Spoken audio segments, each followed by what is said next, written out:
नमस्कार, आप लाइव बिहार देख रहे हैं। मैं हूं राजमोहन तिवारी। बिहार में एक बार फिर से एनडीए की सरकार बन चुकी है। नीतीश कुमार ही एक बार फिर से मुख्यमंत्री की कुर्सी पर काबिज हो चुके हैं, लेकिन कुछ दिन पहले तक जमकर उनका विरोध करने वाले सम्राट चौधरी और विजय कुमार सिन्हा इस नई सरकार में नीतीश कुमार के साथ उप मुख्यमंत्री के पद पर काबिज हो चुके हैं। बिहार में सुशासन स्थापित करने का दावा कर रहे हैं। अब उनके दावे कितने सही साबित होते हैं और कितने खोखले साबित होते हैं, ये तो आने वाले वक्त में पता चलेगा। लेकिन जब से जेडीयू और बीजेपी की ये नई सरकार बनी है, उसके बाद सबसे ज़्यादा चर्चा बिहार में मंत्रिमंडल विस्तार को लेकर, विधानसभा अध्यक्ष की कुर्सी को लेकर और आरजेडी के अवध बिहारी चौधरी को लेकर हो रही है।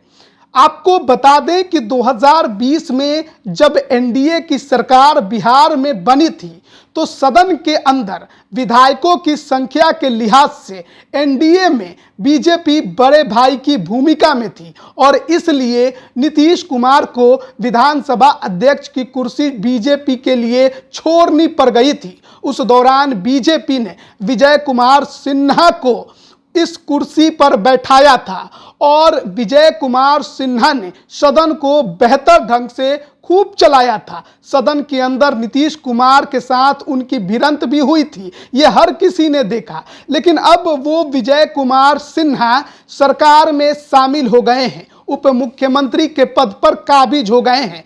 ऐसे में इस बार जो नई एनडीए की सरकार बनी है, सबसे बड़ा सवाल यही है कि बीजेपी के पक्ष में एक बार फिर से विधानसभा की कुर्सी आ चुकी है, तो किसे वो इस बार कुर्सी पर बैठाने जा रही है। लेकिन उससे पहले इस बात को भी समझ लीजिए कि अभी भी वर्तमान में जो विधानसभा के अध्यक्ष हैं वो आरजेडी के अवध बिहारी चौधरी हैं। वही अवध बिहारी चौधरी जो कि सिवान से विधायक हैं, 2022 में जब नीतीश कुमार बीजेपी का साथ छोड़कर आरजेडी के साथ महागठबंधन की सरकार बनाए थे, तो उन्हीं को इस कुर्सी पर बैठाया गया था। लेकिन नई एनडीए की सरकार बनने के बाद भी उन्होंने अभी तक इस्तीफा नहीं दिया है और इसी वजह से एनडीए की इस नई सरकार ने उनको नोटिस भी भेजा है। उनको अविश्वास प्रस्ताव का सामना करना पड़ेगा।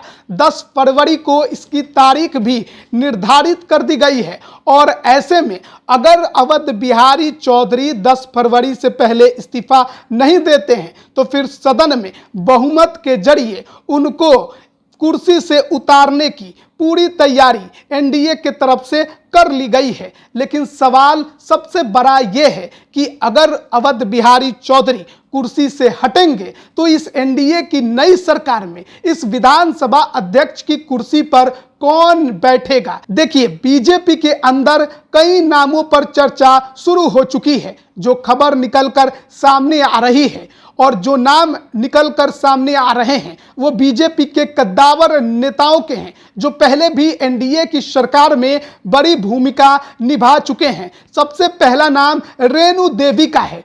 रेणु देवी जो कि इसके पहले जो एनडीए की सरकार बिहार में बनी थी, उसमें वो उप मुख्यमंत्री के तौर पर काम कर रही थी। लेकिन अब नई एनडीए की सरकार में फिलहाल उनको कोई भूमिका अभी नहीं दी गई है। उप मुख्यमंत्री की कुर्सी अब सम्राट चौधरी और विजय सिन्हा के पास है। ऐसे में रेणु देवी को इस बार बीजेपी नई जिम्मेदारी दे सकती है। वैसे भी रेणु देवी अति पिछड़ा समाज से आती हैं और हाल में बिहार में जो जातीय गणना हुआ उसमें अति पिछड़ा समाज की संख्या सबसे ज्यादा है। इस लिहाज से अगर वोट बैंक में सेंधमारी भी करनी है तो बीजेपी के लिए रेणु देवी एक बड़ा एसेट साबित हो सकती हैं। और बात केवल अति पिछड़ा समाज की ही नहीं है, रेणु देवी बिहार में आधी आबादी का प्रतिनिधित्व भी कर सकती हैं और कहा जाता है कि बिहार में महिला वोटर नीतीश कुमार के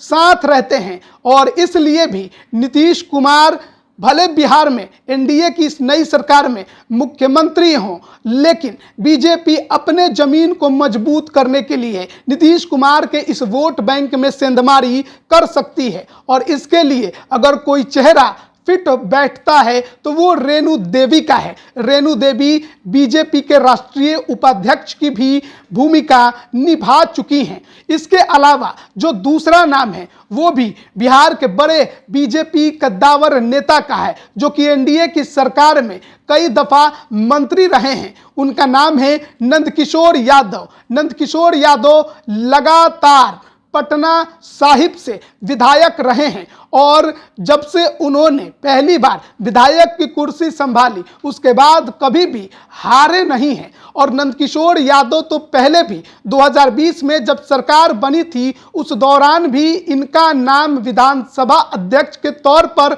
लिया जा रहा था, लेकिन अंत के समय में बीजेपी ने सवर्णों को खुश करने के लिए विजय कुमार सिन्हा को उस कुर्सी पर बैठा दिया। लेकिन अब विजय कुमार सिन्हा उप मुख्यमंत्री बन गए हैं। ऐसे में पिछड़ा समाज से आने वाले, यादव समाज से आने वाले नंदकिशोर यादव पर बीजेपी दांव खेल सकती है। हमने देखा यादव वोटरों को तोड़ने के लिए, यादवों को अपने पाले में करने के लिए मध्य प्रदेश में बीजेपी ने कितना बड़ा कदम उठाया। शिवराज सिंह चौहान को हटाकर वहां पर एक यादव को मुख्यमंत्री की कुर्सी पर बैठा दिया और अब बिहार में विधानसभा अध्यक्ष की कुर्सी पर भी नंदकिशोर यादव बैठ सकते हैं। अगर बीजेपी आला कमान यादव वोट बैंक में सेंधमारी के बारे में सोचता है, लालू यादव और तेजस्वी यादव के वोटरों को कमजोर करके अपने पाले में करने की सोचता है, तो सबसे बड़ा चेहरा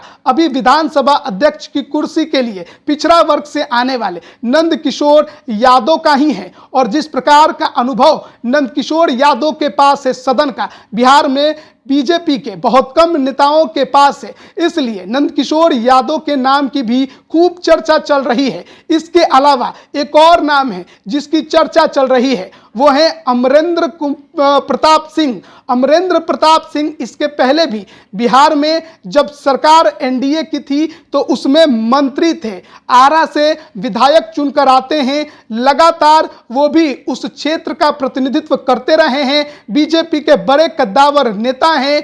और इसलिए अगर किसी अलग चेहरे पर बीजेपी दांव खेलने जाए तो उसमें अमरेंद्र प्रताप सिंह जो हैं एक बड़ा एसेट हो सकते हैं, क्योंकि जिस प्रकार से वो अपनी बातें रखते हैं, जिस प्रकार से सदन में वो विपक्षियों पर हमले करते हैं, वैसी परिस्थिति में बीजेपी इन पर भी दांव खेल सकती है। विधानसभा अध्यक्ष की कुर्सी पर बैठाकर विपक्षियों पर काबू रखने के लिए इनका इस्तेमाल किया जा सकता है। तो ये तीन नाम जो हैं वो बड़े जोर शोर के साथ इस बार की नई एनडीए की सरकार में विधानसभा अध्यक्ष की कुर्सी के लिए चल रहा है। अब देखना है कि क्या इन नामों में से किसी एक नाम पर बीजेपी आला कमान मुहर लगाता है, या फिर जिस प्रकार से सरप्राइज पैकेज हमेशा बीजेपी सबको दे देती है वैसा ही कुछ आला कमान एक बार फिर से कर देगा, कोई नई रणनीति बना लेगा, कोई और राजनीतिक समीकरण को साध लेगा।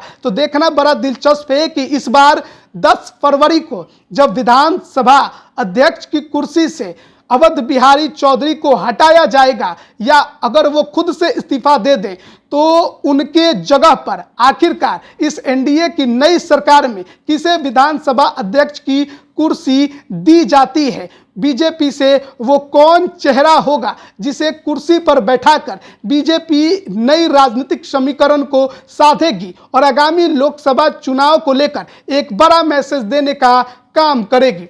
बने रहिए लाइव बिहार के साथ। आप सभी का बहुत बहुत धन्यवाद। YouTube पर सब्सक्राइब और Facebook पर लाइक जरूर करें।